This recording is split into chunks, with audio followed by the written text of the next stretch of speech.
Olá, estamos começando o Saúde em Foco. Que bom que você está aqui comigo. Hoje nós vamos falar sobre acidentes com animais peçonhentos. O que fazer em caso de acidente e o que não fazer.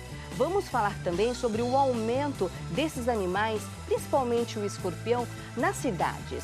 Quem vai responder essas perguntas para a gente é o doutor Carlos Caldeira Mendes, que é coordenador do CETOX, Centro de Assistência Toxicológica do Hospital de Base de Rio Preto. Doutor Carlos, muito obrigada por sua presença aqui no Saúde em Foco para falar de um assunto tão importante. Eu que agradeço. Espero que aproveitem. Doutor Carlos, o CETOX é um dos 36 centros do Brasil dedicados, especializados em acidentes com animais peçonhentos. Como é que a gente está estruturado? Qual é a função de vocês? O Centro de Assistência Toxicológica faz parte do Ministério da Saúde e esses centros nem todos estão funcionantes atualmente. E a gente serve para orientar tanto os profissionais de saúde como pessoas da população de maneira geral, né, através do telefone ou às vezes do atendimento em loco, no caso no hospital de base, quando existem eventos de acidentes por animais peçonhentos e outros tipos de intoxicação também. A gente atende também qualquer tipo de envenenamento. Ele tem uma importância muito grande porque ele existe também nesses mesmos moldes em vários países do mundo. E a importância principal aqui no Brasil é que existe uma deficiência muito grande no aprendizado de toxicologia de acidentes por animais peçonhentos na grande maioria das escolas de medicina. Então, os profissionais de saúde, na sua grande maioria, utilizam os nossos serviços para receber uma orientação e poder fornecer um atendimento adequado aos pacientes quando eles chegam. E por ser Rio Preto, né, a gente está numa região que esses acidentes são comuns, a região sudeste do país. Vendo alguns números, é muito similar com o Nordeste, se a gente imaginar que é uma região mais isolada, não com tanta urbanização. No caso, por exemplo, de acidentes por escorpiões no Brasil, a gente tem um problema porque esses animais eles se adaptaram completamente às cidades. Então, esses animais que há 100 anos viviam no campo, há muito tempo eles se adaptaram às cidades, principalmente aqui na região sudeste, o Titius cerulatus, que é o escorpião amarelo, que é um dos escorpiões mais venenosos do mundo, né? É responsável por um grande número de acidentes graves e de óbitos aqui no Brasil. Hoje ele é um problema da cidade, ele se adaptou completamente à cidade. As aranhas também têm muitos acidentes nos domicílios, em regiões urbanas, e as serpentes não. As serpentes elas não vivem na cidade, praticamente 100% dos casos se dá no campo, ou então próximo, né, em regiões de chácara, nas periferias da cidade, onde estão próximos do habitat desses animais. Doutor Carlos, quando a gente fala em animal peçonhento, o que seria um animal venenoso? Ou ele tem estrutura para inocular um veneno? Explica para a gente o que é um animal peçonhento. Isso. A gente chama de peçonhento quando o animal, além de possuir o veneno, ele tem uma capacidade de inocular. Tem alguns animais, por exemplo, que têm veneno, até algumas determinadas serpentes, mas ela tem muita dificuldade em inocular. Então, esse veneno ele serve muito mais como um suco digestivo, né? Diferente das serpentes que a gente considera peçonhento, que ela, no bote ela já administra o veneno imediatamente. Então, mesmo que o animal tenha veneno, ele tem que possuir o aparelho inoculador, senão ele não é considerado de importância médica. Correto. A Organização Mundial da Saúde já listou os acidentes com animais peçonhentos como na lista das doenças negligenciadas, doenças tropicais negligenciadas. É esse panorama mesmo, doutor Carlos? Isso não é tão verdade assim no Brasil. O Brasil é um exemplo para o mundo todo no trato de animais peçonhentos. Nós temos centros públicos como o Butantan, o Instituto Vital Brasil, um outro em Belo Horizonte, que são fabricantes de soro para animais peçonhentos. Isso a gente não vê nos outros países. Esse problema de animais peçonhentos se dá principalmente nos países em desenvolvimento, naquela área que pega mais a área do Equador, uma área mais quente, mais tropical. Não é um problema sério nos países mais desenvolvidos que se dão mais no norte, né, em países mais frios, né? Já no nosso país, por exemplo, ele se configura como o segundo caso mais comum de atendimento do centro de intoxicação. O primeiro seria intoxicação por medicamentos, o segundo por animais peçonhentos. Então esse panorama se vê nos países então em desenvolvimento, ou países muito pobres, que inclusive têm dificuldade muitas vezes de adquirir o soro, porque eles não fabricam muitas vezes, e o soro é um produto extremamente caro, né?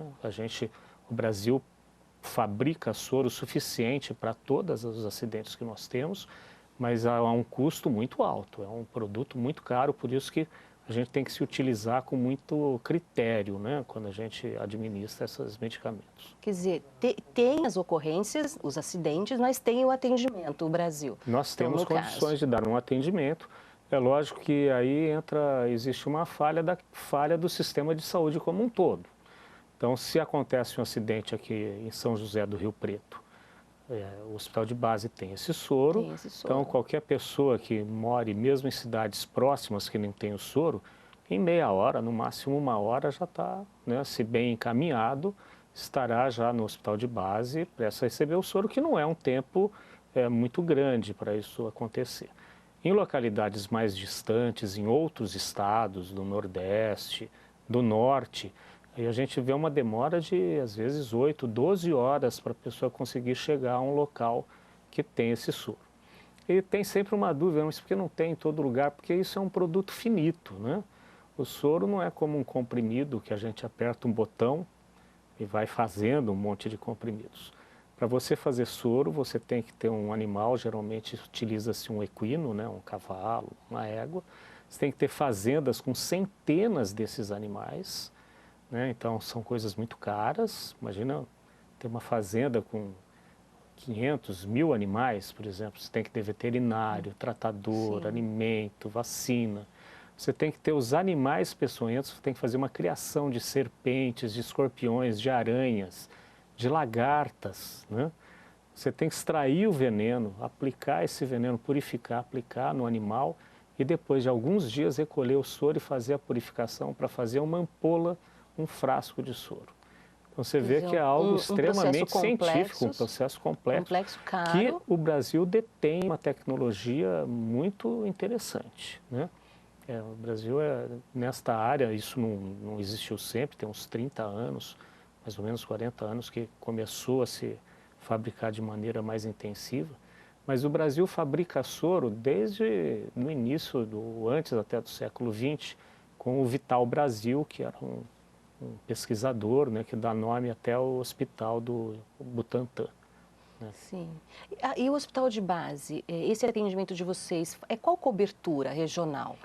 Os centros de intoxicação, eles são regionalizados e a gente tem um atendimento, quase 2/3 do atendimento é por telefone. Então, mesmo em locais que tem o soro, cidades próximas, como Votuporanga, Catanduva, Fernandópolis, e outras cidades até de menor porte, mas que, por uma questão epidemiológica, tem o soro, muitas vezes os colegas, apesar de ter o soro lá, eles não têm um conhecimento, né, muito adequado para saber quantas ampolas tem que administrar ou se tem que administrar. Porque não são todos os acidentes que há necessidade de administração desse soro. Então, eles nos ligam e aí a gente, em torno de 2/3, a gente passa a informação só por telefone. 1/3 acaba chegando ao hospital de base, aí a gente acaba vendo o paciente, né, em loco. Correto. Doutor Carlos, quais são os animais peçonhentos com maior incidência aqui na nossa região, atendimentos que vocês fazem no hospital de base? No hospital de base, como é um hospital terciário, então a gente só recebe os casos mais graves. Então, sem sombra de dúvida, o maior número de acidentes por animais peçonhentos no Brasil são os acidentes por escorpiões. Os escorpiões, a totalidade dele ultrapassa a soma de todos os outros acidentes, de serpentes, de aranhas, de abelhas, de lagartas, né? E vem num crescendo impressionante, né? Nós temos ano a ano um aumento cada vez maior de acidentes e, infelizmente, isso acaba levando também ao aumento do número de acidentes graves e de óbitos, né? E nós temos uma preocupação muito grande com isso porque nós não estamos conseguindo combatê-los, né? Faz o socorro às vítimas, mas brecar esse fenômeno... Então, esse fenômeno de aumento do número de acidentes, que é onde você mexe tem escorpião, né? A gente recebe notificação de acidentes na cidade inteira, desde os lugares mais humildes até nos condomínios mais caros da cidade, tem escorpião amarelo, tem Titus serrulatus, e onde tem, sempre corre o risco de haver um acidente. Doutor, a gente está vendo a imagem do escorpião amarelo, esse que provoca os acidentes graves e pode levar à morte, é o amarelo. Qual que é a característica dele? Normalmente, todos os escorpiões, porque tem centenas de espécies de escorpiões, milhares. No Brasil, se não me engano, quase 200 espécies de escorpião, mas pouquíssimas são venenosas, né? Mas o Titus serrulatus, por exemplo, ele tem uma característica que parece que aonde ele entra, na cidade, ele expulsa todos os outros escorpiões. Só dá ele? Só dá ele. Há muitos anos, eu sou coordenador do centro há 20 anos, então quando eu entrei como coordenador desse centro, ainda havia vários relatos de outros tipos de escorpião venenoso, que era o escorpião marrom, que ainda existe em grande frequência, em grande incidência em São Paulo e na região de Campinas. Hoje... esse que a gente está vendo na tela, o marrom. Também outro. Hoje... Esse não é venenoso. É venenoso também, mas ele é menos venenoso. O número de acidentes graves ou de óbitos é muito menor do que do escorpião amarelo. Tá? Só que há anos que eu não vejo uma picada por esse escorpião, que antigamente era o que predominava. Só temos o escorpião amarelo. E isso se repete em várias cidades. Ele veio de Minas Gerais, está se expandindo pelo Brasil inteiro, já tem em Campo Grande, ele já tem praticamente a totalidade em Brasília, está começando, já tem no sul da Bahia, está subindo. O que ainda está livre um pouco é a região sul do país, muito provavelmente, talvez pelo tempo, pela temperatura, né, são estados mais frios.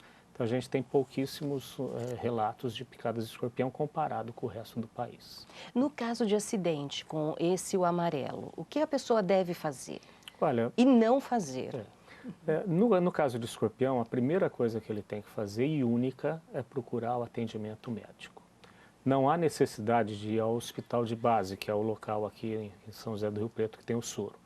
Por quê? Porque 95% das picadas não há necessidade de administração do soro, certo? A gente só dá o soro em 5% dos casos, na população de maneira geral. Quando são crianças menores, aí isso aumenta um pouco a porcentagem que tem que tomar soro, bate aí em torno de 15%. Mas você deve, então, primeiro na unidade de saúde mais próxima da sua casa, uma UBS ou uma UPA. Lá a pessoa vai ser avaliada. Se necessário, ele liga para o centro de intoxicação, se o médico, né, não tiver seguro do que fazer, muitos já têm conhecimento, não há necessidade de ligar. E se ele vê que há necessidade do soro, ele encaminha imediatamente ao hospital de base. Sim. Nós vamos acompanhar agora uma reportagem, doutor Carlos. A Mariana Dyer, a repórter, ela fez na Unesp de Rio Preto o IBILSE, que tem um laboratório específico estudando os escorpiões amarelos e por que esse aumento, a incidência aqui na cidade, por que aumentou tanto nos últimos anos. Vamos acompanhar. O professor Antônio Carlos Lofego coordena os estudos realizados no Laboratório de Acarologia do IBILSE. Os fatores para o aumento do número de escorpiões na área urbana são foco da pesquisa. Sim, a princípio a gente tem observado que tem tido um aumento muito grande, né, da incidência de casos de acidente nos últimos anos, e a gente vai tentar, né, fazer alguns projetos de pesquisa aqui para descobrir que fatores, na verdade, estão induzindo esse aumento, né? A gente tem algumas hipóteses que a gente pode até descartar a princípio, né, como aquecimento, desmatamento, que são coisas que ocorrem já há bastante tempo e não explicam um fenômeno recente, como é o caso dos acidentes, né? Os acidentes têm aumentado basicamente de uns 15 anos para cá, né? Então deve ter algum fator recente que está induzindo esse aumento agora. Em relação ao número de acidentes com escorpiões, a região noroeste paulista apresentou um aumento de cerca de 500 casos em 2007 para mais de 5.000 em 2016. A pesquisa feita no IBILSE busca uma forma de controle biológico dos escorpiões. Naturalmente ele é um predador, né? Preda basicamente insetos, né? Então, ele faz parte da cadeia alimentar, tem uma certa função, mas no caso do ambiente urbano, ele está tendo uma explosão populacional muito grande, né? A gente está tendo um desequilíbrio aqui. A gente tem uma população que é fora do normal. Se você vai num ambiente natural, né, no cerrado, como é o ambiente natural desse escorpião, raramente você vai encontrar. Ele tem uma população muito baixa, naturalmente. E no ambiente urbano, como ele não tem predadores, não tem nada que controle ele aqui, tem alimento, tem abrigo à vontade, ele está tendo esse aumento, né, descontrolado. Então, a gente tem, a princípio, feito os levantamentos, né, de casos de acidentes em várias regiões para ver qual o desenvolvimento desses casos. E a gente vai tentar agora, num segundo passo, testar alguns agentes de controle biológico. Então, a gente encontrar algum agente que consiga controlar sem a necessidade de usar produto químico, né? Hoje, basicamente, as pessoas tentam fazer o controle com produto químico, né, com veneno, que aparentemente não é o indicado, não tem resolvido, né? E a gente vai procurar algum produto natural, né, algum micro-organismo, algum predador, né? A gente sabe, por exemplo, que tem predadores naturais como sapo, lagartixas, corujas. Enfim, a gente vai testar, né, esses animais e ver qual que é a eficiência para o controle de escorpiões. Obrigada, Mariana. Obrigada, professor doutor Antônio Carlos, da Unesp, que desenvolve essa pesquisa com escorpiões amarelo. Doutor, então, o lixo urbano é uma situação séria quando a gente pensa nesse aumento do número de escorpiões nas cidades. Sim, eu creio que os especialistas todos, apesar da gente não ter ainda uma definição do porquê esse aumento tão grande, a gente não consegue fazer esse controle, mas entre os dados é que o escorpião ele encontra na cidade um ambiente muito propício para sobreviver.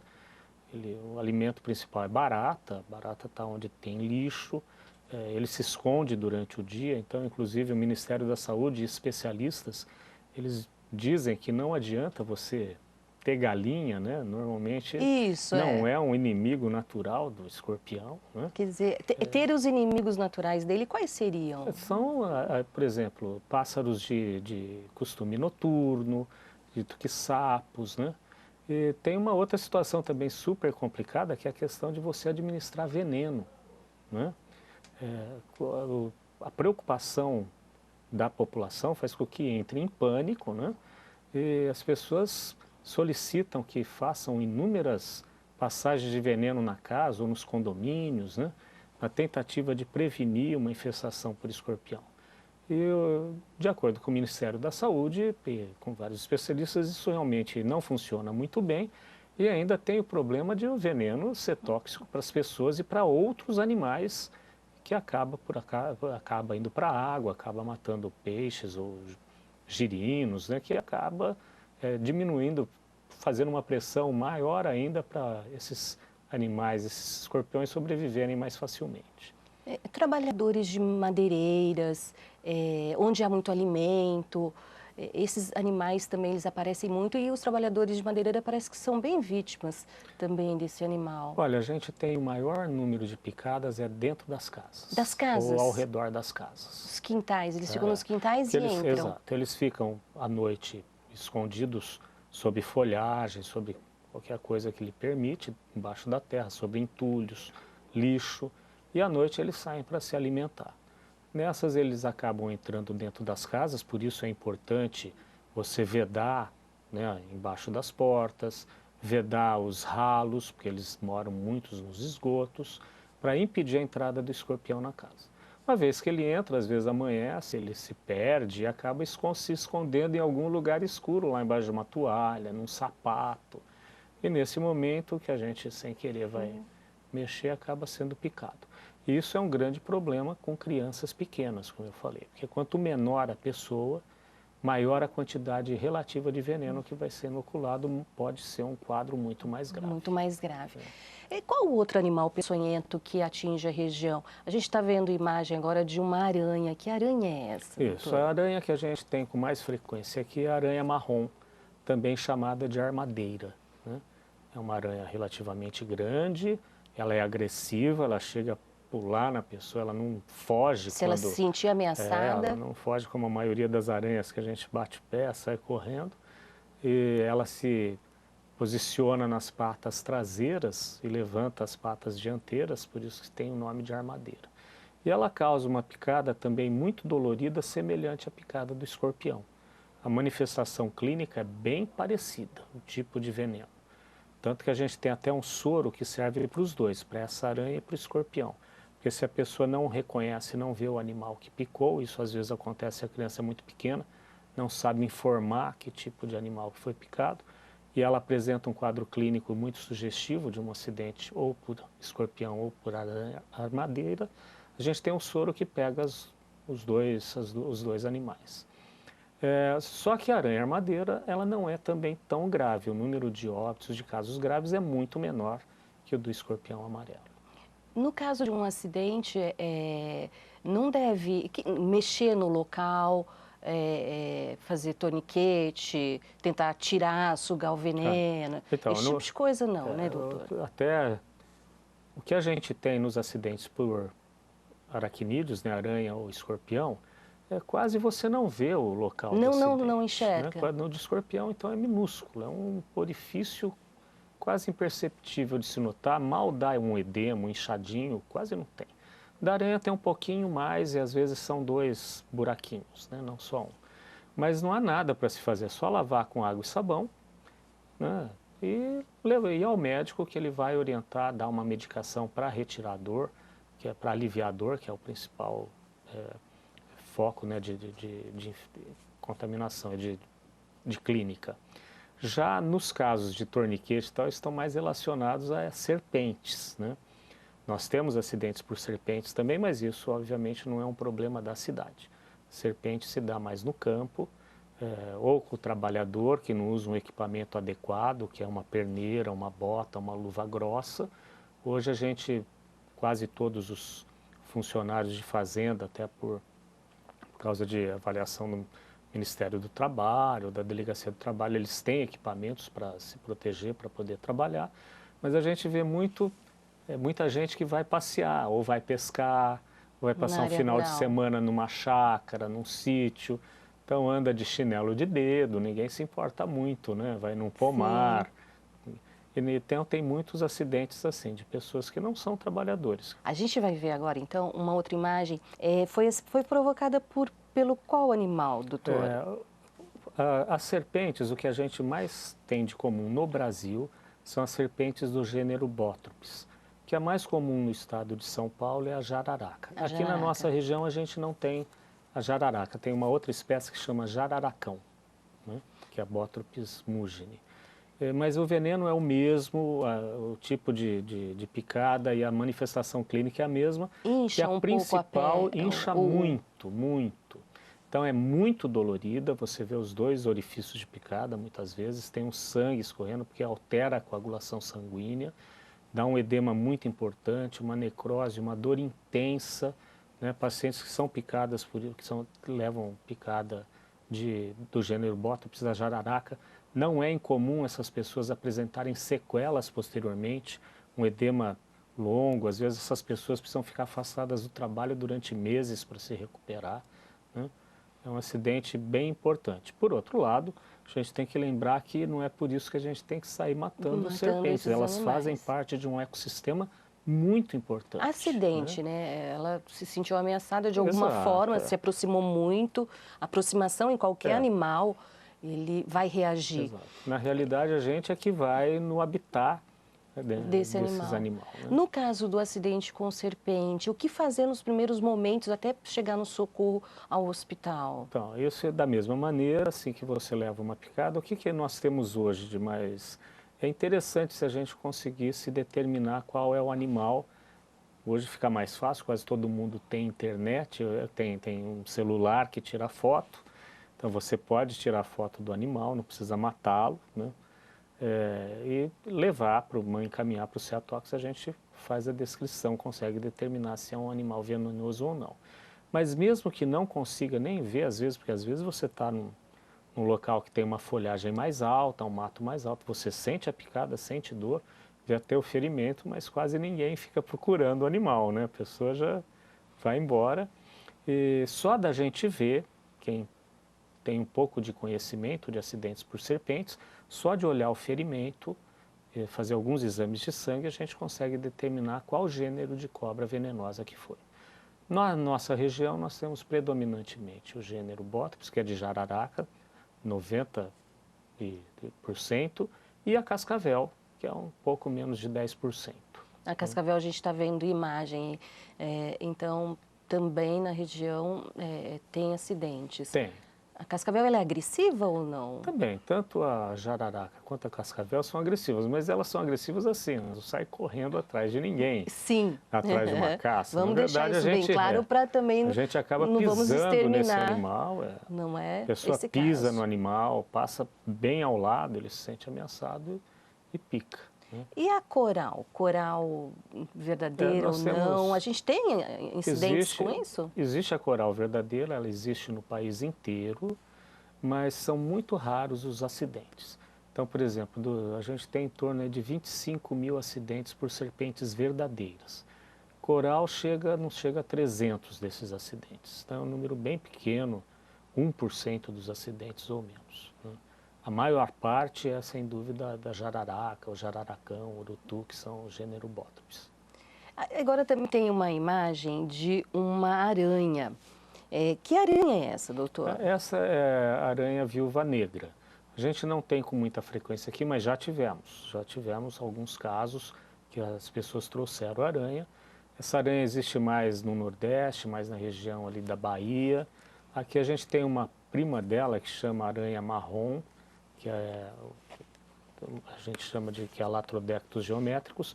Ela tem um veneno que causa um mal-estar, câimbras, dores no corpo, suor, náusea, vômito, mas nós nem temos soro para essa aranha. Essa é a única aranha, o único animal peçonhento que a gente não fabrica soro no Brasil.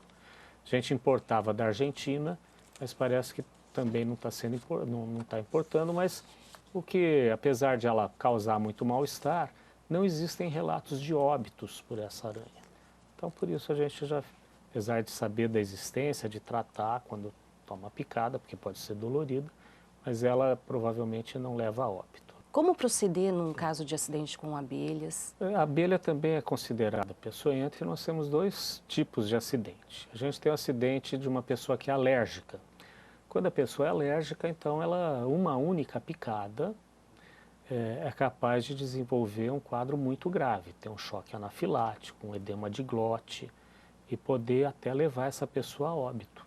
Então é importante que as pessoas que saibam que tem alergia para abelha, que ela saiba, tem até medicamentos que são orientados que a pessoa carregue para onde for. Como que a pessoa pode saber se é alérgica? Se ela Fazendo já testes? tomou alguma picada, Só se né? tomou a picada? Normalmente, né? Se tomou alguma picada. Porque aí já fica, Quer mostra dizer, que tem um edema muito importante. Próximo desse animal. Exatamente. A outra situação é quando a gente tem um enxame de abelhas. Então, quando leva mais de 100 picadas, aí a quantidade do veneno... Uma ataca, todas vêm junto para atacar, né, doutor? Existe essa coisa. São aranhas africanizadas, quase todas as que nós temos. E a aranha africanizada não é porque ela tem mais veneno, mas ela tem uma característica muito mais agressiva. Então, ela costuma atacar em enxame, diferente, por exemplo, de vespa. Vespa vai uma lá, pica, fica por isso mesmo. As abelhas africanizadas, quando ela pica, ela solta um feromônio, parece, alguma substância que as outras sentem e todas vão lá atacar aquela pessoa onde levou aquela picada. Né? E o ferrão fica na pessoa? O ferrão fica. Inclusive, a abelha, quando ela pica, ela morre. Ela morre? Ela morre. Né?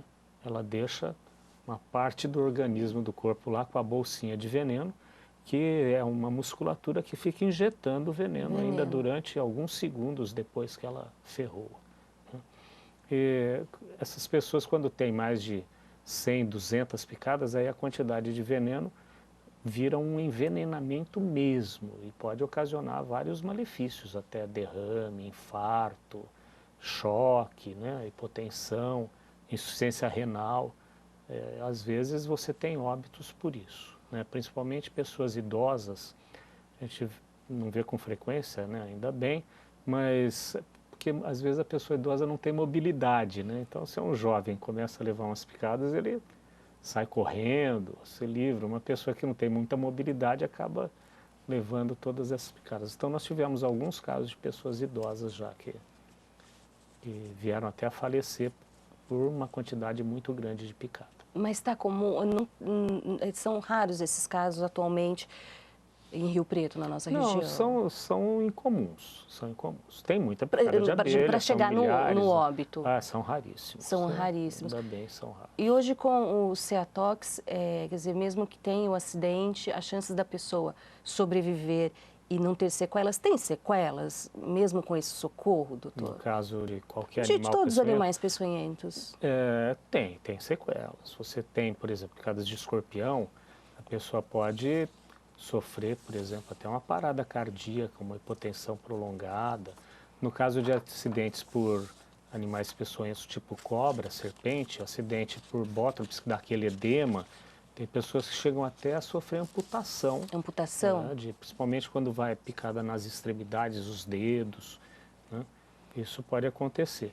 No caso de cascavel, por exemplo, uma das coisas usuais é da insuficiência renal. Uma parcela pode evoluir com insuficiência renal crônica mesmo, e ter que fazer diálise o resto da vida. Né. Correto. Não é o mais comum, quando você consegue tratar imediatamente, corretamente, o mais certo é que as pessoas saiam muito bem. Tentar capturar o animal para levar é importante, ou até que ponto a pessoa não precisa se preocupar com isso, deve se preocupar primeiro em buscar o socorro? Se for fazer, como capturar? Não há necessidade de trazer o animal para a gente identificar qual animal que é, porque são muito diferentes os tipos de picada. Então, por exemplo, a pessoa leva uma picada por serpente jararaca, não dá para confundir com a cascavel, Sim. Mesmo não trazendo, porque são quadros clínicos muito diferentes. Que vocês, com toda o estudo, experiência, conseguem só da gente identificar. Avaliar, às vezes, se chegar muito cedo, não dá para perceber, mas passou meia hora, 40 minutos, as manifestações já vão aparecendo e aí a gente consegue determinar o diagnóstico. Já revela que animal foi. É bom a pessoa, não precisa matar o animal e trazer. Quando é uma aranha, um escorpião, é mais fácil de trazer. Uma serpente, né? Mas se você puder tirar uma foto, porque hoje acho que celular, quase todo mundo usa celular para ir em qualquer lugar, até no campo. É um bom motivo para tirar foto. Então isso já ajudaria bastante, porque você já tem ideia. O mais importante da gente saber qual cobra que é porque se ela não for venenosa, e tem vários acidentes com serpentes não venenosas, se ela não for venenosa, a gente dá alta para a pessoa imediatamente. Não precisa fazer nenhum tipo de exame de sangue, deixar a pessoa em observação para ver se aparece alguma manifestação. A gente já vê que a serpente não é peçonhenta, só lava o ferimento, faz uma orientação e a pessoa pode ir embora. Correto. Aquela cobrinha verde, ela é venenosa? Não, não é venenosa. Ela tem até um veneno, mas ela não consegue injetar porque fica numa dentição muito posterior. Então, só quando ela vai engolindo a presa é que ela consegue injetar. Então, funciona mais como um suco digestivo. Para as pessoas temerem ou até matar esse animal. Nenhum. Doutor, o Ceatox, o contato. Então, em caso de acidente, emergência, pode ligar para o SAMU 192 193. E do Ceatox, atendimento telefônico é 24 horas. O 0800 722 6001. E também o telefone do Hospital de Base, o 3201 5000, ramal 1560, ou o 3201 5175. Vocês estão lá para dar esse atendimento nos acidentes com animais peçonhentos. Toda orientação. 24 horas a gente está disponível. Lembrar que esse 0800 ele é um número nacional. Ele é disponibilizado pelo Ministério da Saúde. E, eventualmente, se você ligar lá para o centro, se por acaso nós estivermos fazendo algum atendimento na emergência do hospital de base, então pode ser que a gente não atenda imediatamente. Mas aí essa ligação é transferida para um centro próximo. Nós temos em Ribeirão Preto, em Belo Horizonte, né? Vai sendo transferido até alguém atender e essa pessoa, mesmo de longe, às vezes pode dar essa informação imediata, né, para a pessoa. Para fechar a nossa entrevista, eu li assim que uma das não se faz dar bebida alcoólica para a vítima, que parece que é costume antigo, né, fazer isso. Não, né, doutor? Esse tipo de coisa também não, né? Principalmente as pessoas que levam picada de serpente. garrote, mas de maneira nenhuma, né? A maior parte das complicações, inclusive amputações, estão relacionadas com o uso de garrote. Cortar, chupar, como a gente vê em filmes, isto a gente sabe hoje que é um absurdo. Isso só vai ocasionar mais infecção, mais problemas. Colocar produtos no local, fumo, tem pessoa que chega ao cúmulo de esquentar uma faca e colocar lá na região. Às vezes a gente vê essas coisas em filmes, isso é um absurdo. Na né? realidade não pode, vai piorar o quadro. Se você estiver ali, é lavar com água e sabão e procurar o mais imediatamente, o mais rápido possível, atendimento médico. Outra coisa é procurar manter a calma, não sair correndo, porque se você aumenta muito a frequência cardíaca, aumenta o débito cardíaco quando você corre, você aumenta a absorção desse veneno. A circulação dele? A circulação, né, acelera e aumenta a absorção. Então, apesar do desespero, não é preciso ir se arrastando, mas é para caminhar naturalmente. Tentar manter a calma. Né? Ninguém morre de repente por acidente por serpente, certo? Não existe isso, né? A pessoa tem muito tempo para chegar até o médico e tomar soro. Né? Correto. Se houver necessidade. E para finalizar mesmo, vamos retomar, reforçar a questão do lixo urbano. Então, hoje, sem sombra de dúvida, o nosso maior problema é uma epidemia. Com certeza, agora em 2019, deve chegar quase a 200 mil acidentes por escorpião. Ano passado foram, acho que 144 mil, né, um pouco mais. Então, assim, é um número enorme, enorme, né? Então, tudo que a gente puder fazer da mesma maneira que com a dengue, né, tentar impedir os criadouros de dengue, a gente tem que tentar impedir os criadores de escorpião. Então, lixo, entulho, né, a gente tem que manter nosso quintal o mais limpo possível para que esses animais não permaneçam ali com tranquilidade. E se encontrar algum, comunicar às autoridades. É importante, porque às vezes, eu acredito, você pode chamar a Secretaria de Saúde, eles entram em contato com outros órgãos da Prefeitura, muitas vezes eles vão fazer uma vistoria e acabam encontrando vários locais, orienta como agir. Né? Doutor Carlos, muito obrigada. A nossa conversa foi muito esclarecedora, ótima. Um assunto extremamente importante para a saúde pública da nossa região, do nosso país. No Brasil é tudo difícil, porque mesmo a gente, como eu expliquei, nós sendo uma referência em termos de fabricação de soro e de tratamento para animais peçonhentos para o mundo, mesmo assim ainda é uma coisa complicada, né? O Brasil é muito grande, ainda dá para melhorar bastante. Doutor, muito obrigada por sua presença. Obrigado. E obrigada a você que nos acompanhou no Saúde em Foco. O nosso assunto foi acidentes com animais peçonhentos. Espero que você tenha gostado. Se você quiser assistir novamente este programa ou indicar para um amigo, para a família, nós estamos no YouTube, lá no nosso canal TV Câmara Rio Preto. É só procurar a playlist Saúde em Foco, se inscreva em nosso canal. Quando tiver vídeo novo, você será avisado. Comente, compartilhe e deixe o seu joinha. Muito obrigada por sua atenção, pelo seu carinho e até o próximo Saúde em Foco. Tchau!